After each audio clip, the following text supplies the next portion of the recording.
¿A qué se llama plasticidad de un suelo? La plasticidad de un suelo es una propiedad que presentan algunos suelos de modificar su consistencia en función de la humedad. ¿En qué tipos de suelo se analiza? La plasticidad es una propiedad exclusiva de los suelos finos, siendo producto de las relaciones electroquímicas que se establecen entre las superficies de los elementos que forman el agregado que compone el suelo.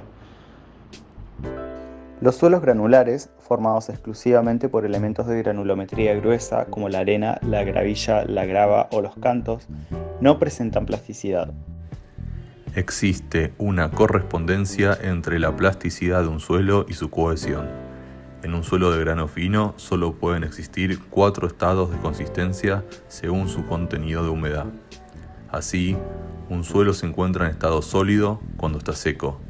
Al agregársele agua, poco a poco va pasando sucesivamente a los estados de semisólido, plástico y finalmente líquido. Para caracterizar el comportamiento y poder clasificar los suelos de grano fino en función del efecto que la humedad ejerce en su consistencia, se determinan los contenidos de humedad en los puntos de transición o fronteras de un estado al otro. Y estos límites de consistencia fueron fijados por el científico sueco Albert Maurits Atterberg. Consistencia significa grado de firmeza, resistencia a fluir o deformarse. Y en los suelos cohesivos varía desde un estado sólido, cuando están secos, o un estado líquido viscoso, cuando su contenido de agua aumenta considerablemente. ¿Qué es el índice de plasticidad? El límite plástico es la frontera inferior de la instancia en la cual el suelo puede amasarse, y el límite líquido es la frontera superior de dicha zona plástica. La diferencia entre ellos define el índice de plasticidad o plástico, que da el rango de humedad dentro del cual un suelo determinado se comporta como un material plástico. Índice de plasticidad, el límite líquido. El límite líquido se define por convención como el contenido de humedad para el cual una acanaladura en el equipo normalizado requiere 25 golpes para cerrarse en una longitud de 13 milímetros. Para su determinación se utiliza un aparato de dimensiones normalizadas, consistente en una copa de bronce que con un sistema de rotación cae libremente desde 10 milímetros sobre una base de goma normalizada. Se lo denomina cascador de Casagrande.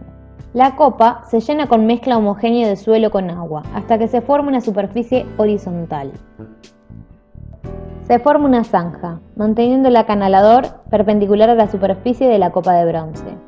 Se hace rotar la manivela a una velocidad constante de 2 vueltas por segundo. Se cuenta el número de golpes necesarios para cerrar la zanja en una longitud de 13 milímetros. Desde la zona en que se cerró la zanja se extrae el suelo para determinar su humedad, que determinará el límite líquido. Índice de plasticidad, el límite plástico. El límite plástico se define por convención como el contenido de humedad para el cual un cilindro de 3 milímetros de diámetro comienza a desmoronarse. Para su determinación se forma un cilindro de 3 milímetros de diámetro y cuando el cilindro comienza a desmoronarse y no puede formarse nuevamente, se determina su contenido de humedad. El índice de plasticidad se utiliza para conocer el rango de humedades para el cual el suelo presenta un comportamiento plástico, es decir, acepta deformaciones sin romperse.